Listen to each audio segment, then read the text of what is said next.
نددت الأمم المتحدة الثلاثاء بهجوم روسي بالمسيرات استهدف قافلة مساعدات تابعة للهيئة الدولية في منطقة خيرسون في جنوب أوكرانيا، مشيرة إلى أنه قد يرقى إلى جريمة حرب. وقال منسق الأمم المتحدة للشؤون الإنسانية في أوكرانيا في بيان له إن هذا النوع من الهجمات غير مقبول على الإطلاق، وأن القانون الدولي يحمي العاملين في مجال الإغاثة ويجب أن لا يتعرضوا إلى أي هجوم إطلاقا.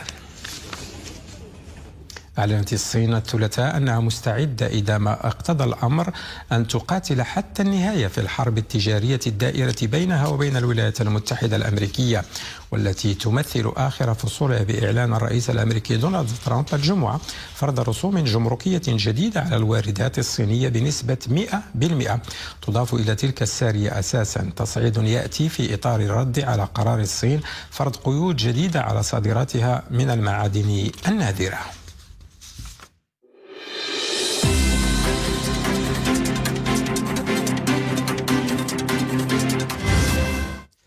نواصل بقية أخبار النشر من مدينة تطوان، حيث انطلقت أشغال الدورة الثانية لمؤتمر المدن المتوسطية الذكية المنظم تحت الرعاية السامية لصاحب الجلالة الملك محمد السادس، والتي المؤتمر سيبحث المشاركون فيه قضايا المدن المرنة والمستدامة. فلنشكر العلوي وعبد العلي بن نوجي. في إطار الاهتمام المتزايد بقضايا التحول الرقمي والتنمية الحضرية المستدامة، تنطلق فعالية الدورة الثانية لمؤتمر البحر الأبيض المتوسط للمدن الذكية بتطوان تحت شعار بناء مستقبل مدن مرنة شاملة ومستدامة من أجل حياة أفضل، وذلك بهدف فتح آفاق النقاش حول سبل تطوير المدن المتوسطية عبر تبادل التجارب والخبرات في مجالات الابتكار والتكنولوجيا الخضراء والتحول الذكي. دورة لها العديد من الأنشطة علمية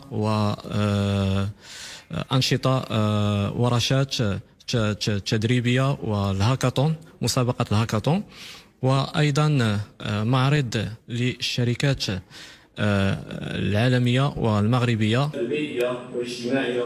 تدارس التحديات التي تواجه المدن المعاصرة وسبل جعلها أكثر استدامة وذكاء من ضمن محاور النسخة الثانية لمؤتمر البحر الأبيض المتوسط للمدن الذكية، الذي يتيح فرصة لإبراز دور الجامعة في خدمة القضايا التنموية ودعمها للمشاريع البحثية والتطبيقية التي تواكب توجهات المغرب نحو الرقمنة والمدن الذكية.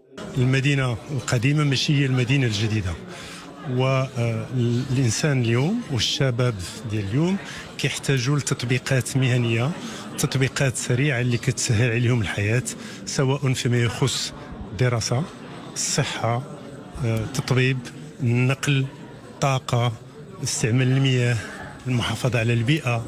هذه المسائل كلها والمسائل الثقافية أيضا، هذه المسائل كلها كتحتاج لواحد التطبيقات ذكية اللي كتساهم أولا في التنظيم وثانيا في التسهيل ديال الحياة اليومية. الآن العالم كله يتكلم بلغة واحدة، يتكلم على استعمال الذكاء الاصطناعي كآلة وكوسيلة ماشي كهدف، وبالتالي أعتقد أن هذا المؤتمر سيكون له وقعه على الدينامية التي تنهجها السلطات المحلية.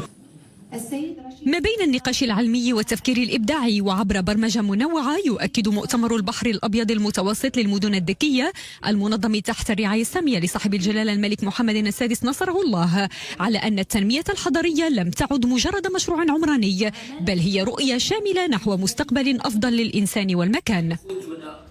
وبمدينة الجديدة انطلقت أشغال الدورة الأولى للمؤتمر الدولي للتكنولوجيا الحيوية والصناعات الغذائية، وذلك بمشاركة خبراء مغاربة وأجانب. فتيحة أمغار وعبد الرحمن زيان. خبراء مختصون وقادة الفكر في خطوة لبناء جسر بين البحث العلمي والتطبيق الصناعي، رؤية طموحة تروم إيجاد حلول مبتكرة لمواجهة التحديات العالمية، خاصة قضايا الأمن الغذائي والتحول البيئي والاستدامة. سوف يقومون الطلبة والأساتذة بقيام بمحاضرات من أجل دراسة جميع العلوم الحديثة التي تتمحور في هذا الموضوع. من بين هذه المحاور المحور الأول البيوتكنولوجيا وعلاقتها بعالم الفلاحة، والمحور الثاني الفلاحة كذلك وعلاقتها بما هو الذكاء الاصطناعي. المؤتمر يروم تحقيق عدة مكاسب استراتيجية مهمة بإقامة شراكات بحثية جديدة بين المؤسسات الأكاديمية والمقاولات وفعالية المجتمع المدني لتعزيز مكانة بلادنا كمركز إقليمي رائد في القارة الإفريقية. والمعهد اليوم إذا يعمل على تطوير تقنيات مبتكرة تستجيب للإشكاليات المطروحة من طرف الصناعة، واللي كتخول بأن البحث يكون واحد الرافعة أساسية لتطبيق إذا نتائج البحوث على أرض الواقع والمساهمة الفعالة في التنمية الاقتصادية والاجتماعية.